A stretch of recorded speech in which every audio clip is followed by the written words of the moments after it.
Hello, and welcome to Counterpoint. Each week, we'll look at one pressing question facing world leaders from two opposing points of view. I'm Sasha Polakow-Suransky, a deputy editor at Foreign Policy and your host and moderator for the show. Today, we're going to tackle the question, should the U.S. withhold military aid from Israel? We planned this week's debate to mark the one-year anniversary of the October 7th Hamas attacks on Israel and the start of a war in Gaza that has killed upwards of 40,000 people, many of them civilians. But a lot has happened since we started making our plans. Israel's military says Hezbollah leader Hassan Nasrallah has been killed in an airstrike on Beirut. Iran has just launched a retaliatory missile attack targeting Israel. Israel continued its bombardment both of Lebanon and Gaza, killing dozens. Throughout this conflict, Israeli Prime Minister Benjamin Netanyahu has pursued his own political and military agenda, at odds with Washington's calls for negotiations and de-escalation.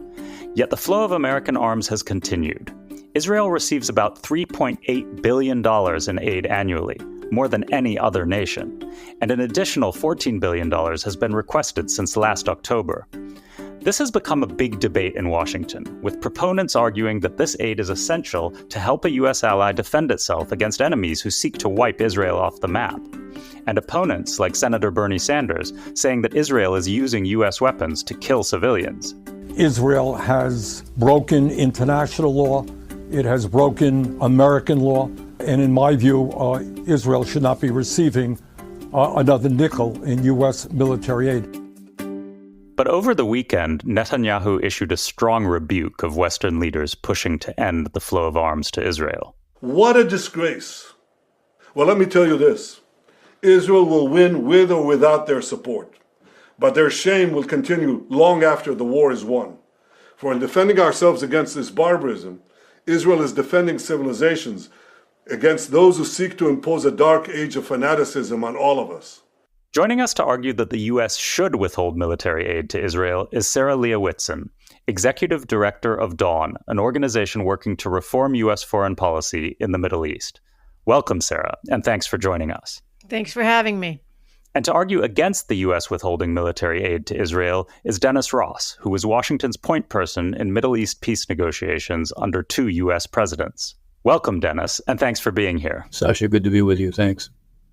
Counterpoint is a production of Foreign Policy in partnership with the Doha Forum. Let's get started. Sarah, we're going to start with you. You recently criticized the U.S. ambassador to the UN, Linda Thomas-Greenfield, in Foreign Policy, arguing that, quote, the United States, the supposed enforcer of the international rules-based order, is now keeping company with states that ignore the International Criminal Court's order. And you've argued elsewhere that the U.S. should cut off military aid to Israel, or at the very least, condition it. Why? Well, there are a number of reasons, the most important which is that the black letter of U.S. law requires the United States to cut military assistance to Israel because of Israel's systematic and widespread violations of human rights and international humanitarian law, as well as explicit orders from the International Court of Justice to member states of the international community to cease supporting Israel so long as it maintains its illegal occupation. Continued military assistance to Israel not only undermines U.S. laws as well as U.S. values and principles, it undermines America's standing and entangles us into Israel's endless conflicts in the Middle East. Most significantly, it continues to encourage and provide cover to Israel to ignore the international community and the international court's orders to cease its indiscriminate and deliberate bombardment of civilians. This does not put our country in good standing. Dennis, I assume you disagree. Why is it important for the U.S. to maintain the flow of military aid to Israel at a moment like this? Look, Israel is the only country in the Middle East whose existence is explicitly threatened by Iran and its proxy network. The one thing they want to do is see Israel disappear. They say it publicly, and they engage in policies that are designed to produce that. The last thing we should be doing is cutting off military assistance to Israel, sending a message to Iran and its proxies that if they just continue to do what they're doing, they can succeed over time. Now, I'm not saying that there's nothing that we can do when we disagree with Israeli policies, but I think this is the wrong instrument to use. And I disagree that this is the way to be proceeding. I would also say, just the points that Sarah makes about the illegal occupation, I've always said, as having negotiated on this, the only way to resolve this is not going to be by looking at it through an international legal lens. It's going to be a political conflict that is going to have to be resolved by negotiating it. Right now, it's obviously hard to do that. You have an Israeli government that doesn't lend itself towards that, but you don't have anybody on the Palestinian side who is really capable of negotiating at this side. You don't have a unified Palestinian position. You don't have a Palestinian authority at this point that is seen as being credible by its own public. So a lot has to change before you can get there. But fundamentally, if the United States looks like it's going to embargo arms to Israel, I think that is going to make the region look even more threatening and make the prospect of war even more likely. Dennis, let me just follow up on one of the points that Sarah made earlier about the black letter of U.S. law, as she put it. Isn't Israel on some level in violation of the Foreign Assistance Act and the Leahy law, which prohibited the use of weapons where there's credible information that foreign security forces have committed human rights abuses? And if that's the case, why shouldn't the U.S. enforce its own laws? I didn't say we couldn't. And the way the law is written in the State Department, it's up to the State Department to determine whether the use of the American equipment has been consistent with what American law is. I think there's a fundamental dilemma that exists. Israel is facing Hamas and Hezbollah. Each of them basically embed their weapons in highly populated areas. They do it to make it difficult for Israel to attack them. They put themselves in a position where if Israel attacks them, there are going to be a lot of civilian casualties. Even if the Israelis, as they're doing in Lebanon, are calling on people to leave the areas that they're hitting, there's going to be a lot of casualties of this sort. Those kinds of civilian casualties inevitably raise questions about what Israel's doing, the legitimacy of what Israel's doing. We have to come up with a way to deal with the realities of how these non-state actors are behaving, because they hold their entire civilian populations hostage. They treat them as if they're all prepared to be martyrs, even though they never ask them if they want to be martyrs. I'm not saying, as I said, that there aren't issues to be raised with the Israelis, but somehow we're in an asymmetrical conflict where the non-state actors have created a set of rules where they win if you can't attack them, and they win if you do attack them, and something has to be done differently with regard to that reality. Sarah, in your view, how should Israel fight against non-state actors such as Hamas and Hezbollah that would be consistent with the letter of the law? I don't think there is a way for Israel to fight consistent with the law, given the extreme population density in Gaza and the inevitability of urban warfare that has caused the destruction that we've seen in Gaza today. The only way for Israel not to face a threat from armed groups like Hamas and Hezbollah is to end its illegal occupation, end its apartheid rule of Palestinians, end its indiscriminate and deliberate bombardment of civilians, and its refusal to allow aid to the people of Gaza.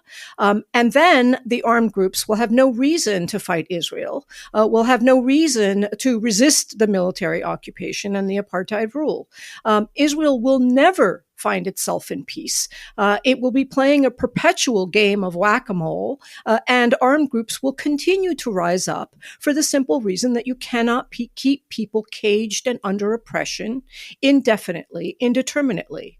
And so cutting military aid to Israel will actually help Israel to come to terms that it is a rogue state operating in violation of international law, in violation of U.S. law. What is appropriate to negotiate is what future governance of the territories between the river and the sea looks like. And the best way to do that is democratically, whether it's one state or two states or three states, binational, confederation, whatever. But that will never happen, can't happen until Israel's military occupation and apartheid rule ends. Dennis, do you think that Israelis and Palestinians are in a position to make the decision that Sarah suggests? No, and I'd like to come back to some of the things that Sarah said.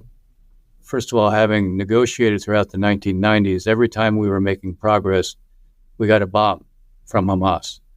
We were making progress. We were getting close to peace. The reason we got the bombs was not because we weren't close to peace or making progress. It was precisely because we were making progress. Hamas had no interest in peace. So the idea that everything will be fine if Israel just stands down and ends everything and Hamas will suddenly decide they are going to come around and accept the existence of Israel, that defies the realities and Hamas's behavior. You look at Hamas's rule within Gaza. It doesn't look like democracy. It doesn't smell like democracy. They don't allow any tolerance of any dissent. Look at Hezbollah as well. Hezbollah says Israel shouldn't exist. Hezbollah basically says it's going to march to Jerusalem. If there was no occupation, Hezbollah and Hamas considered the existence of Israel within the 67 borders to be an occupation. You're not going to produce peace by basically saying to the Israelis, concede everything and you don't have the right to defend yourself.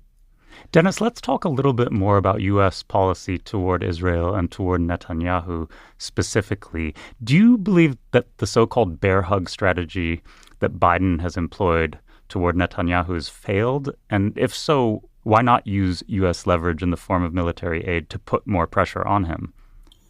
Yeah, look, obviously, if you look at the results, you would have to say at this point that the bear hug strategy may have had a logic to it, but it obviously hasn't produced the results we want.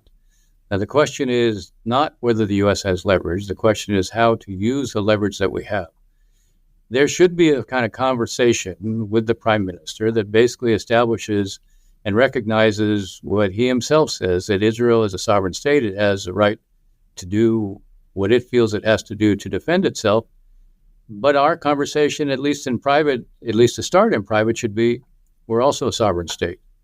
You are right to make the decisions you feel you have to make. We will make the decisions that we feel we have to make. While I don't think that cutting off Israel from arms is the way to do it, I'm not saying there are no circumstances under which we shouldn't apply leverage and make it clear where we disagree.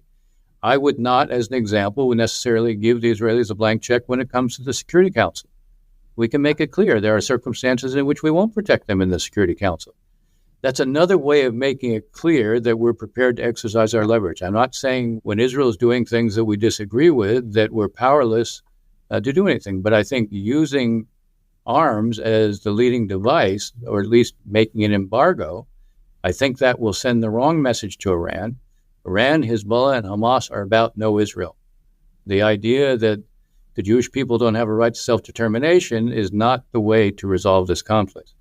Sarah, do you think that the other forms of leverage, namely pressure in the Security Council or withholding U.S. support in the Security Council, would make any difference for Israel? And would that actually amount to pressure?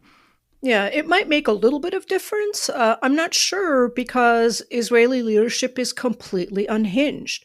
I'm not convinced that leverage is going to work with the fanatic extremist Israeli government officials who have messianic, biblical ideologies that for their minds, justify the complete extermination of Palestinians. This is something that Israeli leaders are now saying loud.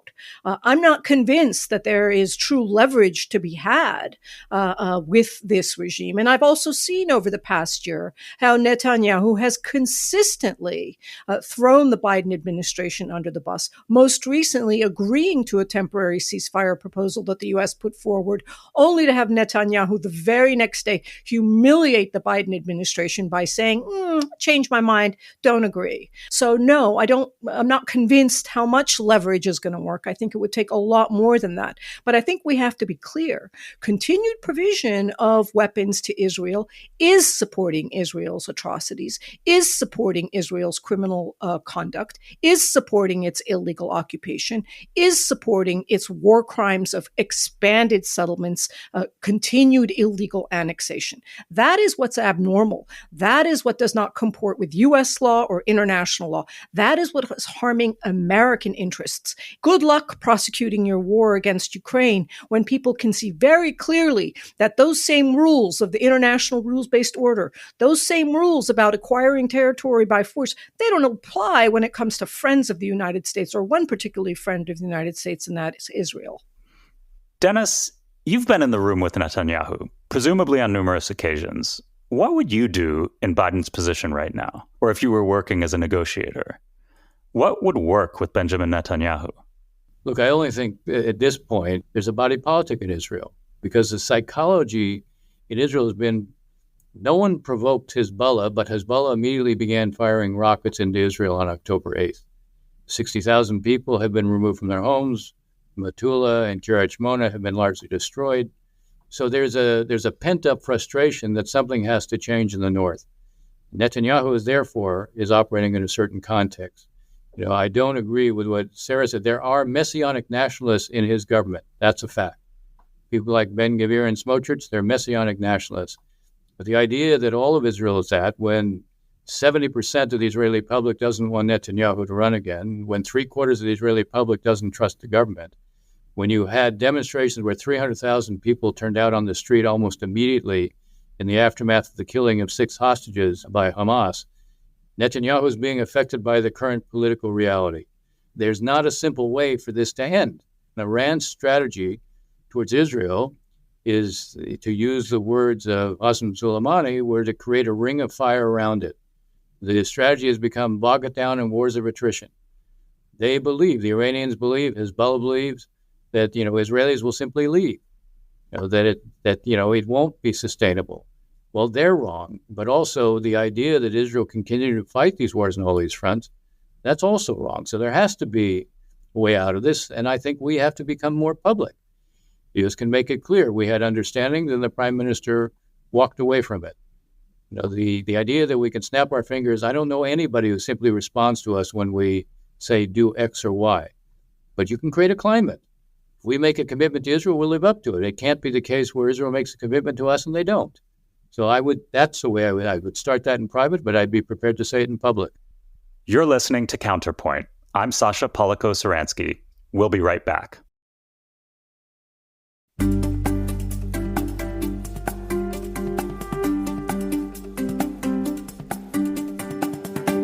Sarah, your writing for foreign policy has focused a lot on U.S. proclamations about the international rules-based order. I'm curious if we broaden this discussion beyond just Israel and its neighbors. How do you think the Russians are looking at this, or the Sudanese? I think this validates the belief of people like Putin and Xi, and probably just about everyone around the world. And if we had an international poll, I'm very confident it would validate it, that the United States' rhetoric about international law and the rules-based order is nothing but that. Empty rhetoric. And I think it will completely frustrate any aim, at least rhetorical aim, that the United States has of saying democracy is better than autocracy. When Biden started his administration promoting democracy and the existential battle against autocracy was one of his central platforms. When millions of people live under Israeli sovereignty but have no political representation, no right to vote, no basic civil rights, can be imprisoned indefinitely, are deprived of food, are having bombs bombarded on them, who with a straight face in the American government now can go about extolling democracy and human rights and international law? They would be laughed out of any room because specifically of America's continued support to Israel in the face of insatiable hunger for Palestinian land and territory, with a promise of full annexation of the West Bank, which is something that even some American commentators like Ambassador Friedman is out and out presenting as a future policy goal. Sarah, I want to ask about another perceived double standard. Recently, a dual U.S.-Turkish citizen was killed by the IDF, and several Palestinian Americans have been killed by Israelis in the past year. Yet, there seems to be far less outcry and attention from the State Department about these killings than about U.S. citizens abducted and killed by Hamas. What message do you think that sends to American citizens and to the world?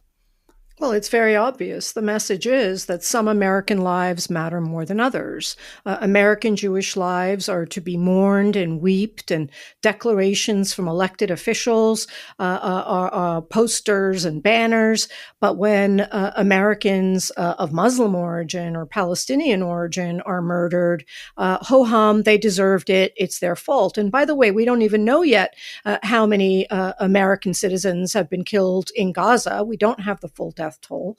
We've repeatedly asked the State Department to inform us how many American citizens have been killed under Israeli fire in Gaza, and we're awaiting that number. Dennis, do you think that the State Department should be handling these particular deaths of U.S. citizens differently? Look, I think the U.S. obviously should investigate, should make it clear that there's a consequence if we think that this was done in a way that was, outside the law. Israel is a country that prides itself on a rule of law, and if it's not applying the rule of law, you call it out. But, when Sarah says that people have been murdered, and Israel's entirely responsible, even though Hamas chooses to have human shields, even though this is a deliberate Hamas strategy to create that, it puts all the blame on Israel, and Hamas bears none. So, the idea is you're looking at a conflict that obviously presents incredible challenges, but Hamas is an organization that rejects Israel's existence.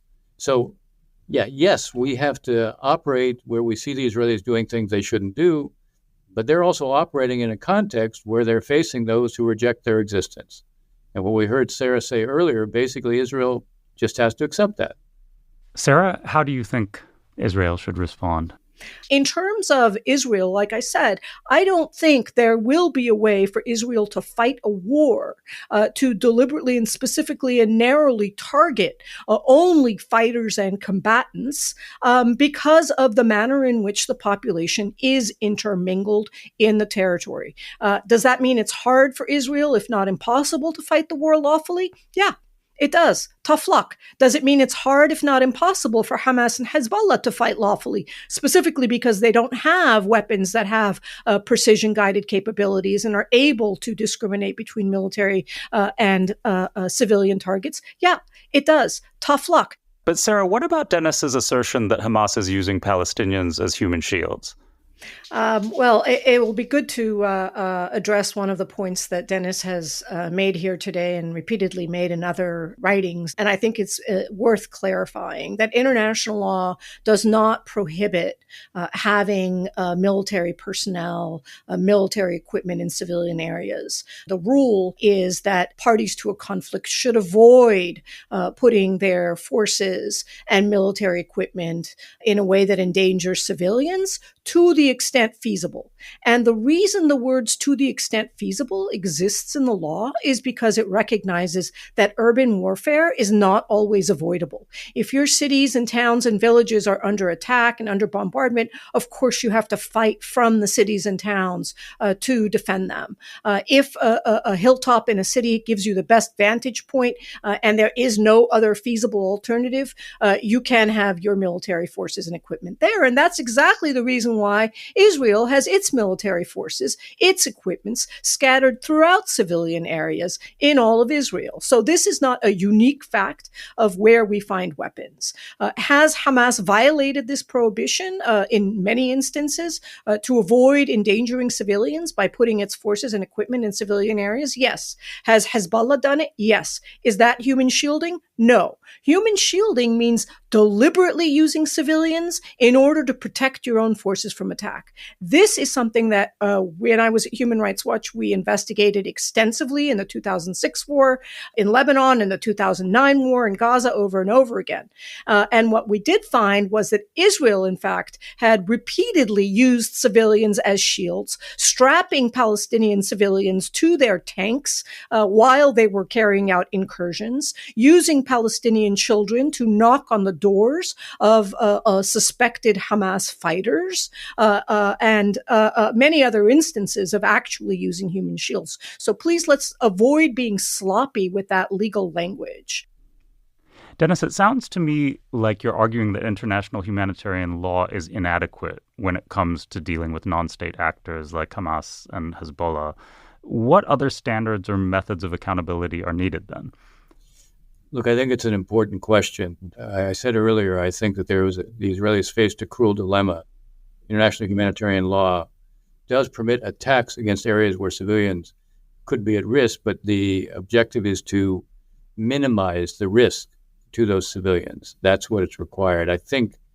What I think is required is a hard look again at international humanitarian law in a context where you're fighting non-state actors that embed themselves in civilian areas. In the case of Hezbollah, we know they actually put weapons inside houses. In the case of Hamas, we know they put weapons in schools and mosques and the like.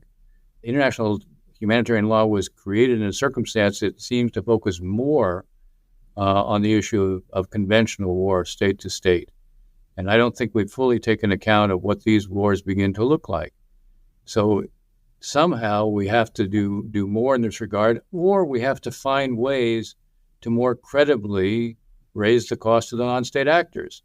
Sarah wants to impose costs on Israel, but I don't see any effort to impose the kind of costs on non-state actors that might affect them. 40,000 dead Palestinians is not enough of a cost? Really? Really? The near total destruction of all of northern Gaza is not enough of a cost? Not to Hamas. Not to Hamas. Exactly. I'm glad you're conceding that the cost has been borne by the Palestinian population in this year-long war in Gaza. You are making my point for me. There is no way to win. There is no way. Well, I haven't heard you say that Hamas bears any responsibility for then this. You weren't listening carefully, because I very clearly said that Hamas has violated the laws of war. And this is not a contest of how much we can condemn one side or the other. If we need to count our words, they should be in proportion to the harm caused. Look at the harm caused in Gaza. It is shocking. Nobody should be able to sleep at night seeing the death toll in Gaza, the largest mass killing of children in history, for God's sake. This is happening with American weapons. So let's go back to our question. The first thing that has to happen is the U.S. needs to stop supporting, arming, and promoting this war. The existential risk that exists is against the survival of the Palestinian population as a people. And if we continue to provide weapons to Israel, the only clear and concrete outcome is that Palestinian civilians will continue to die, and encourage Israel, as it is doing, to bring its atrocities to the West Bank, to bring its atrocities to Lebanon. Look, the reality, I just have to say, Sarah has an approach which reflects understanding of the tragedies that are taking place on one side, and they're terrible. But I'd also have to say, at the end of the day, you have Hamas that basically rejects Israel's existence. The idea that, suddenly Israel will end its occupation and we will suddenly have peace. No, we won't. We will have an effort to produce an end of the state of Israel. There are two national movements competing for the same space. Those two national movements each have a national identity. Those national identities are rooted in ties to the land. Neither identity is going to disappear. Neither side can wish the other away. We have got to find a way to produce an outcome where there's two states for two peoples. If you think that Israelis are going to commit suicide, they're not going to commit suicide. So, yes, we have to do what we can to try to bring this to an end. Absolutely. I don't believe that if you go ahead and you suddenly cut off arms to Israel, Israel's going to stop. Dennis, on that note, I'd like to ask you about the two-state solution. Yeah. You've spent decades trying to negotiate that sort of solution, but if the Israeli peace movement is effectively dead today and the Palestinian public isn't exactly clamoring for a two-state solution, what is the role for U.S. diplomats and other powers? And do you think that there are times when superpowers should seek to impose peace in the interest of global stability? If imposing peace was possible, it would be one thing. The problem is when you impose peace, each side has had it imposed, and the minute they feel they can defect from it, they will defect from it. So it's not going to produce any kind of enduring outcome. I do think that, we have a responsibility to try to make peace. Yes, it's difficult today for sure. We're going to have to find a way to bring this war to an end, but we should be focused on, all right, how do you begin from a top down and from a bottom up? How do you begin to create a different reality on the ground? Do you ask the Israeli public today, do they favor a Palestinian state? The answer will be no, because they're convinced that Hamas will be running that state. You ask Palestinians today, do they favor a two-state outcome? They'll say no, because they don't think the Israelis will ever accept an independent Palestinian state. We're going to have to find a way to change the circumstances and the conditions. If we are going to demonize one side, that's not exactly the way to get there. Sarah, do you think that there's any hope for a negotiated resolution? I actually have a proposal for a resolution, and my book with Michael Omerman is coming out next year that puts that proposal, a very detailed plan for a peaceful resolution of the conflict. But it does require abandoning failed notions of negotiating an end to criminal activity. You don't negotiate with a criminal, you get them to stop. There can be no peaceful resolution. There can be no peaceful negotiation while the crimes continue. We keep hearing about Hamas and its refusal to accept Israeli existence and so forth. I think that's a debatable proposition. Let's keep in mind that there's an even stronger coalition of Israelis who now control the security forces in the West Bank, who oppose any possibility of a Palestinian state, any possibility of Palestinian freedom, and want to fully annex the West Bank. So there are extremists, a lot of them to be found. I hope that the majority of people actually want peace and security. And that's why I think the best way to resolve this is to have the people from the river to the sea democratically decide what kind of governance they want. 2 states, 1 state, 3 states, binational, confederation. Let the people choose. Let's resolve this democratically. Let's stop pretending that there are any leaders and representatives in this elite negotiations that have done nothing but fail for decades. Let's stop relying on going back to the past failed approaches of a negotiated 2-state solution, which is never going to happen for the first and primary reason, maybe not the only reason, but the first and primary reason that the Israeli government does not want it. Netanyahu has said it repeatedly. Why can't we believe him? Take him at his word. And instead, try a different strategy. I think that Sarah and I have very different viewpoints. I don't even know how you would organize an election between Israelis and Palestinians in the current climate. I do think we have to find better ways to use leverage to try to bring this to an end. But I don't think the prescription that Sarah offers is going to end conflict there any more than it's going to produce peace. We're going to have to leave it there. I'd like to thank my guests, Sarah Leah Whitson, the Executive Director of Dawn, and Dennis Ross, a Distinguished Fellow at the Washington Institute for Near East Policy. Thanks to you both. Thanks for having us. Thank you. Counterpoint is a production of Foreign Policy in partnership with the Doha Forum. Our production staff includes Karen Given and Dan Efron, with special thanks to Claudia Tatey. If you enjoyed this debate, please tell a friend. You can also leave a rating or review on your podcast app. It helps other listeners find our show. I'm Sasha Polakow-Suransky. Thanks for listening.